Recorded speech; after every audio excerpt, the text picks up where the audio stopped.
Today I want to show you the types of drone shots that I look for when I'm filming something like these guys who are going to be climbing that iceberg here in just a little bit. Essentially, there are 7 drone shots that you want to get with anything you film with drones to make sure you have enough video to make a nice, compelling story and to capture everything you need. So let's get started.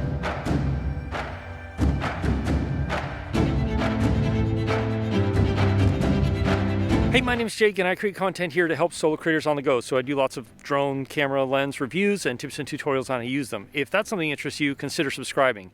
Today, I'm out here with these ice climbers who are going to be climbing this iceberg. We flew out in helicopters, so we also did some air photography with them, which is always lots of fun. And I want to walk you through the 7 types of drone shots that I always make sure I get so that I can put together a good, compelling story using the drone shots for something like this. And I want to take you along on the whole process with me, basically from start to finish. So they're getting suited up, we need to get ready to go, get the Mavic 3 in the air and start flying. So the first 2 shots you want to get are 2 high, wide, establishing shots. These are shots from way far out so you can show the entire area, everything that's surrounding. Good gosh, that wind is cold.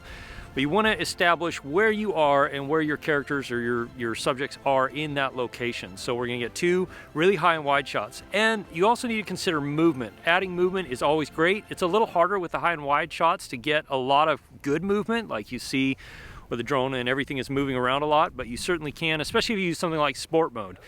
So 2 high and wide shots to establish where our subjects are and the location they are in.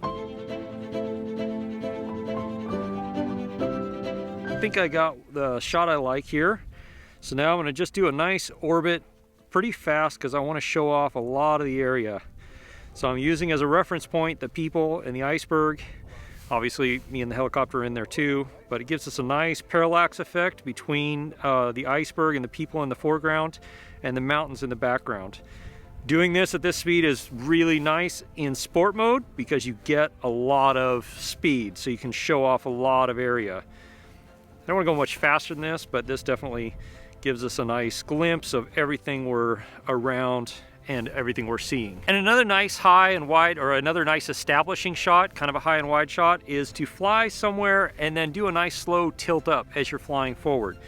So we're going to fly, I think probably over that way, and we're going to get a nice establishing shot kind of flying toward the helicopter, toward the iceberg, and toward the climbers, and then just slowly pan the gimbal up as we're going. Getting this down takes a little bit of time and a little bit of practice, but you can sure get it. And then sometimes I like to add like a little downward motion because it counteracts the gimbal upward motion, so it adds kind of a neat feel. I like those shots. Those are 2 great establishing shots. So now we're going to do the next shots, which is a little closer, medium shots. Now medium shots are where I like to get a lot of motion. You get lots of parallax feeling, so it's great to be able to do like up and down and left to right orbits, things like that. But this is where you do want a fair amount of motion. Sometimes even just something simple as a pull back to reveal a little more information, and you start a little closer on your subject and pull back. But all the medium shots are establishing a lot more our subject in the location and what our subject is doing in that location. Because before, when you're off in the high and wide, you can't really tell what your subject's doing, but it establishes them in that location. The medium shots bring that down a lot closer and tell you what the subject's doing in that location. So we're going to grab a couple of medium shots here, and then we'll move on to some of the close shots. So for the first medium shot, we're just going to orbit around this dude as he's getting the ropes ready. So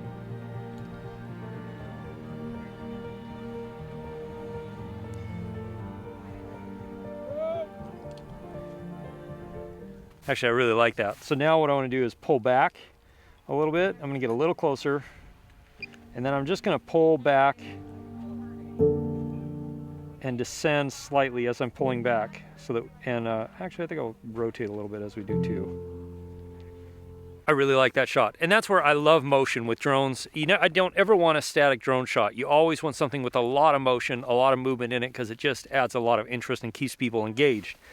So moving up, down, moving left, right, all that helps. Now, if you can combine the gimbal movement with those other motions so that you get a lot of parallax in all kinds of different directions, it makes it interesting. So now we're gonna do a medium shot, just a little lower, looking kind of and showing the cliff, the iceberg face that these climbers are about to climb.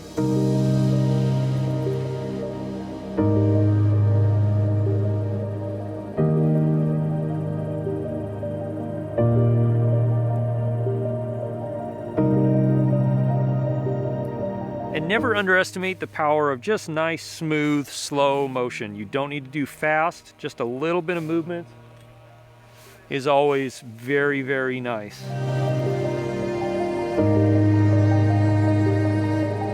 While I warm my hands up between shots, because I hate flying drones with gloves on, we could talk a little bit about when you're filming with drones and regular cameras. You can also mix your close shots with your drone shots using a regular ground camera and stuff like that. But if you're only filming with drones, you can still get some really nice close shots, which is what I'm doing today. So here in a second, as soon as they're ready, we'll do a few close shots and see what sort of shots we can get. And these are going to be really focused on the subject doing what they're doing. So I want to wait till they're, you know, starting to climb the ice wall, getting up in the on the ice and actually up on the ice wall.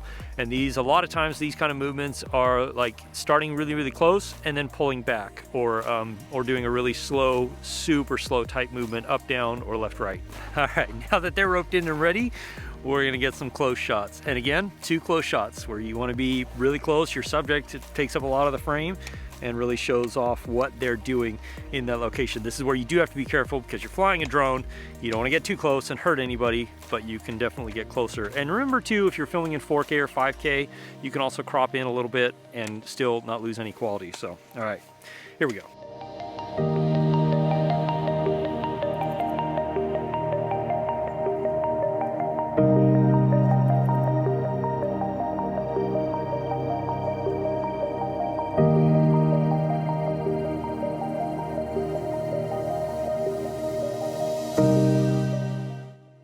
Some of these shots can be kind of static, especially if you're showing off what they're doing. Like in this case, I'm showing the ice climber, you know, on the vertical face he's on as he's going up.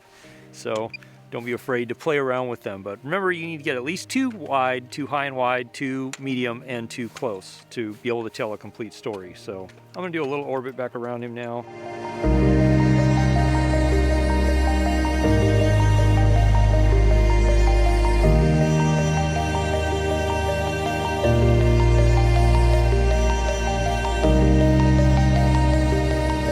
Go. Now, one more shot you need to get, because I did say 7, right? I think I said 7. I don't remember if I said 7, but you should get 7 shots.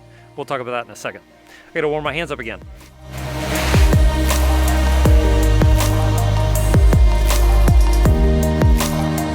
So we're moving to location 2, but I'm gonna grab some shots of the helicopter as they leave, because he's gotta go over, drop them off, come back and pick me up. So here we go.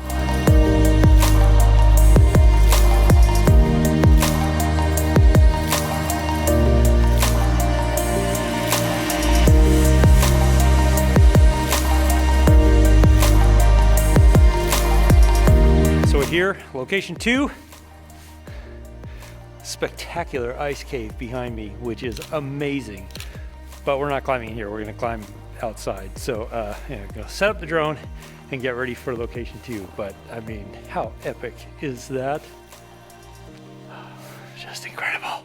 So all set up, and one thing I like to do is try and keep myself out of the shot, especially because I wear super bright red jackets and I tend to stand out. But so I'm a little way away, and we're gonna start shooting them doing what they're doing over there. Because it was getting dark and because there was a big winter storm coming in, we had to finish up everything we were doing, and I wasn't able to talk about shot 7. Shot 7 is something that you want to get that's just unique. It's a different perspective. It's something that you can only get with a drone. Top down is something that comes to mind right away. It's just a very different, unique approach to whatever you're shooting with a drone that you could really only get with a drone. Hey, we've got all the shots that we wanted to get so far in these 2 locations. I think we're going to a 3rd location, we'll see. But in the meantime, you and I are gonna go back into the studio and I'll show you how to edit and put these together to tell a complete story about these guys out here climbing and doing all this stuff out in the cold. And also gonna warm my hands up because it's not cold, like brutally cold, but it's definitely not warm either. So let's go back to the studio. I'll show you how I put these things together. Now, obviously, I'm not in the studio. I got called to a job in Montana where I'm using many of these principles here. But I did want to get this video finished so that you could see it, and hopefully it will help you in your future drone work. But first of all, we need to talk about music because most drone videos have music or sound design of some sort, but we're going to just use some music because music does a couple of things. One, it dictates the rhythm and the energy of your video. It dictates the feeling of your video, and it will help you edit better if you have a piece of music. So start with a piece of music and then edit your drone video to that. Now, finding the music that works for your type of video is important. And if you're doing work for client work, agreeing on the music before you start editing the whole video is really important. The big deal is, and the reason I tell you to shoot 2 wide, 2 high and wide, 2 establishing shots, 2 medium shots, 2 close shots, and 1 unique shot is because you can use those to alternate and get yourself a very nice story. A story really doesn't have to be overthought or made something that it's not. It's simply something that has a beginning, a middle, and an end, a conclusion. And so those drone shots, you can alternate between all of those shots. If you shot a bunch of those things, you shot all 7, and you keep alternating between those throughout your story, then you can tell an entire story just using drone footage. So here, I picked a piece of music that I used earlier in the video just as a demonstration. And I want you to watch this video and how I put it together. I used 2 wide shots, and then I got closer through medium shots, and then I got some very close shots, and then I went back to some wide shots, and then I went back, you put in a unique shot in there, and really see how this video is put together using those different types of shots that we've discussed so far.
Now, if you want to see other videos about how to fly your drone, how to improve your drone videography and photography, click or tap right there. I put together a few videos that you can watch. I'll see you in one of those videos. As always, if you have questions, ask me in the comments below or join my live stream on Wednesday nights at 4 p.m. Alaska time, 8 p.m. Eastern. I'll see you again soon in the next video.